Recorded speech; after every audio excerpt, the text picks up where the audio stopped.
Of this mountain from 1920 to the present day. Real quick.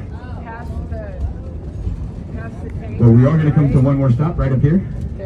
And at that time, I'll have to get off the train, realign the track, and then we'll continue our way down the mountain. I guess I can start. Here we go. All right. Does anybody know who Daniel Boone is? Have we heard of him? Okay, well, he's in the history books. I learned about him in school. He was the baddest fur trapper, hunter from Tennessee. He was also well loved by the natives. He was one of the toughest fur trappers known. Well, anyway, his cousin from Tennessee popped up right here in Ferry Camp, at Glory Camp in 1920. When he arrived here with a couple of companions, what happened? He took a flag, just like they did over there in Texas, the Texas Lone Star State. They planted a flag right here on Roaring Camp property, and he tried to claim it independent from Mexico. If anybody's done their homework, you know, in 1820, this is still Mexico. The Mexican authorities didn't think that was very good, so they came over here and they arrested him. They took him into custody for 10 years over there to Mexico, Mexican prison. When he was released, he was met by a couple of companions. I'm not sure if anybody has heard this name before, but John C. Fremont. Also, just for the record, right there where the train is at right now, instead of going straight, we'd be making a right-hand turn down that dirt road right there. Down that dirt road all the way down to the bottom. That's the original track. All the way down at the bottom of that dirt road right there is a wooden trestle. You can't see it from here, but I'll show it to you when we get down there. But right down that dirt road was the original road. The locomotive would be coming up that dirt road and making this turn just like this, going up the mountain. But we had to build the switchback after they burnt the trestles down. I'll give you more information about the trestles in just a minute. Okay, so in 1840, do we know who arrived here on this site? He arrived here with 15 Hawaiians. Does anybody know? Sutter. Sutter. I heard Sutter right here in his car.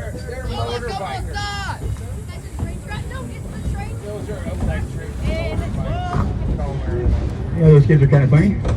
Just the other day, I thought it was kind of funny that some guys that weren't from Santa Cruz, they were kind of up there trying to show off, up at the top of that hill. They knew that we were going down the hill, and they were going to trying to jam down this hill, right, to show off for all of us down here at the bottom. Little did they know, at the bottom of that dirt road, it takes a hard left, and then it drops about 90 feet. I told everybody on my car, hey, look at those guys. See that guy in that orange fluorescent? I think he's going to attempt to do something. Because I had that crazy look in my eye before. Yeah, we're going to go under it. And he almost went over the edge, and then his buddy crashed into him, and they both went over the edge. I thought it was kind of funny. It was kind of Father's Day. There was a lot of fathers on board. We all kind of chuckled. A couple of women chuckled too. We thought it was kind of funny, just because I was calling it out as it was happening. Okay, now, 1840. 15 Hawaiians arrived here from Hawaii with a gentleman by the name of John Augustus Sutter. For those that don't know who he is, he also went by Colonel John Sutter. He's the one that built Sutter's Fort in Sacramento. Hold on a second, I need to step off this train here in just a second. And then I'll jump back on and I'll continue the story. So please remain seated when this train comes to a stop, please. And then we'll continue our mission down this mountain. Engine 2 cars.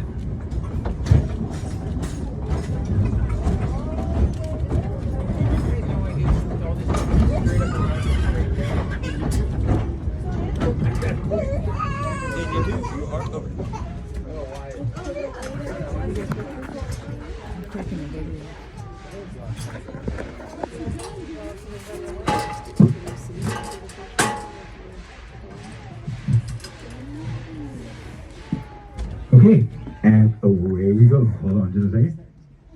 Engine 2, lined up at the switch. We can do the shove, downgrade, 4 cars. And I left it unlocked for 40. Or you, number 2, for the line gun. All right, here we go. Now we're going to start going down this 10.5% grade. Just like I told you guys earlier, laws of physics, we are now the bowling ball. There is no train back here. So picture a tennis ball holding a bowling ball back from sliding because it's outweighed 2 times over.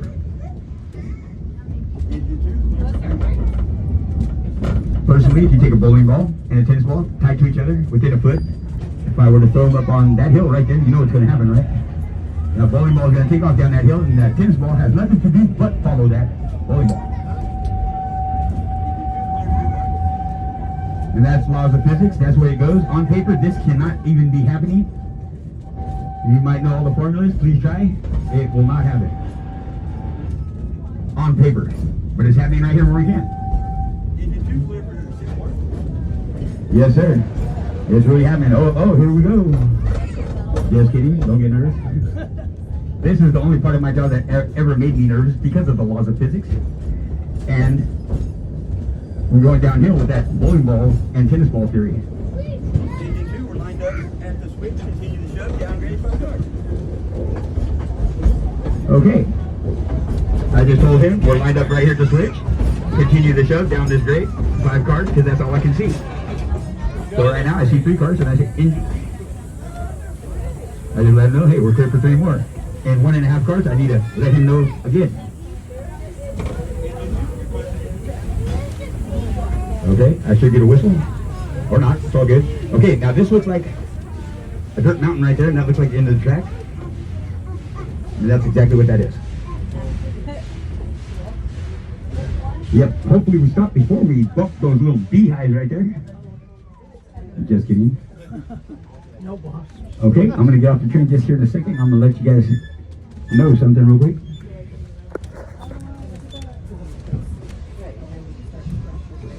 It always looks so serious. All right. So serious.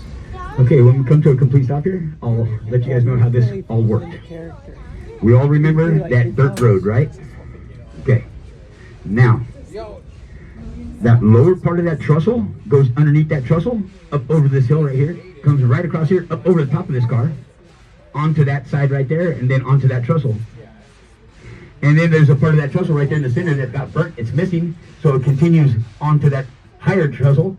It continues to gain elevation up to that higher ridge right there. Once it touches land right up there, that's where the bottom of that dirt road is.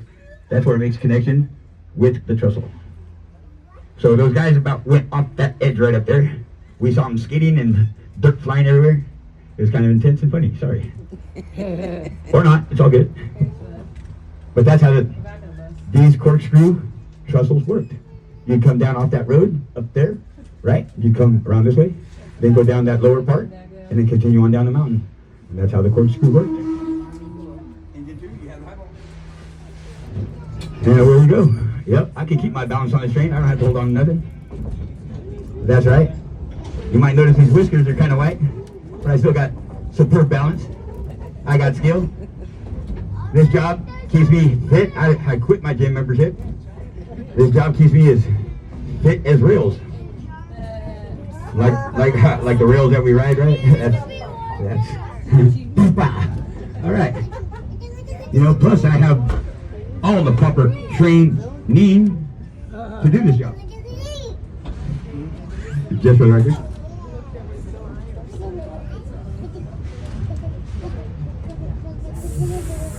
Sketchy. Pretty sketchy.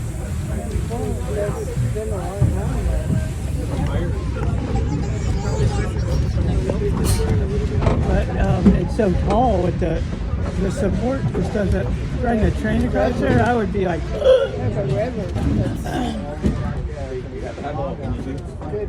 okay, right here, this was the original track. So that went that way, boom, underneath that trestle, up and around, up to Bear Mountain. Okay, now, let's finish the history of this place. Now, where was that?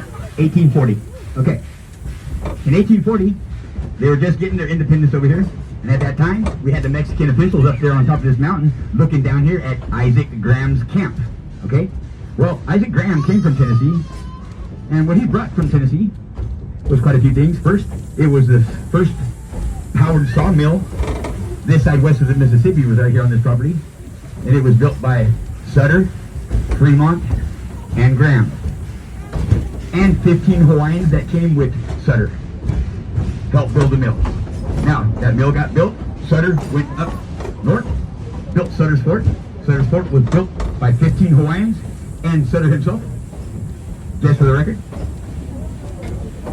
Fremont went up over this mountain over here. He worked for the United States Geological Resources as a topographer. And then Mr. Isaac Graham stayed right here logging this lumber. He started to get ill right after they built this sawmill here on the property. He had a little problem there at the tail end of his mill. When he went there to go do a simple repair before he was really ill, he found this little gold rock on the property. Right there at the tail end of his mill, that little gold rock was gold. So the Graham family, all the descendants, their wealth was not from logging this area. It was due to the gold he found here on this property. That's where he got his wealth from. Okay, at the same time, right across the river right there, down at the bottom of that old gold mine, a gentleman came here from Germany. He was a German immigrant. His name was Frederick Heen. There's Heen Road up there. Well, he camped out right there at that lower spot. He owned a little plot of land right there. It's called Gold Gulch for a reason. He found a nugget that was 7.5 ounces. When he turned that nugget in, it gave him enough wealth that he purchased that whole side of that mountain over there, all the way down through Boulder Creek, all the way up 236, all the way up around Jameson Creek, and then all the way over to the Saratoga Gap. Yes, that's right. That nugget gave him enough money to build 11 sawmills all up through here and log all these trees. So his wealth did not come from trying to be a lumberjack and cut these trees down. His wealth came from the gold he found on his property, as did Isaac Grant. And Mr. Frederick of Frederick Street Park, he also got his money over in the Aptos area, according to E.C. Marks. That's where he located some gold, but that's another story, another time, another place. We're just talking about here, right now. So, there was a lot of gold here, found, here in the Santa Cruz Mountains, very rich. Due to the fault line right over that mountain right there, there's a quartz vein right there, where they unloaded mass gold off that mountain. For a long time, my little miss thought I was crazy. She thought, yeah, that looks like gold, but that's not gold. That can't be gold. Why you have so much of it? Well, it is gold, hon. And of course, in secret, she decided to buy some gold testing kits that I found there at the house, and I was like, what is this? Oh, this tests 10 karat gold, 15 karat gold, 24 karat gold. And I'm like, why do you have this? Just wanted to make sure that that was gold. I said, okay, test it. What happened? She was sure now. Yep, she got hooked. Matter of fact, just day before yesterday, I was teaching her how to make buttons out of gold. Matter of fact, I have a couple right here I can pass around and show you. Look, real deal. Real deal. That's not fake stuff right there. Yep. This little button right here.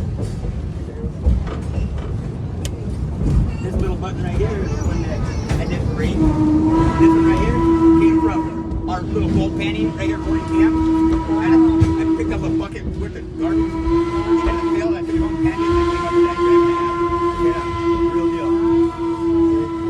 Real deal. Yes, sir. So yeah, yes, for the record. Yep, there's real gold out here. There. Real deal.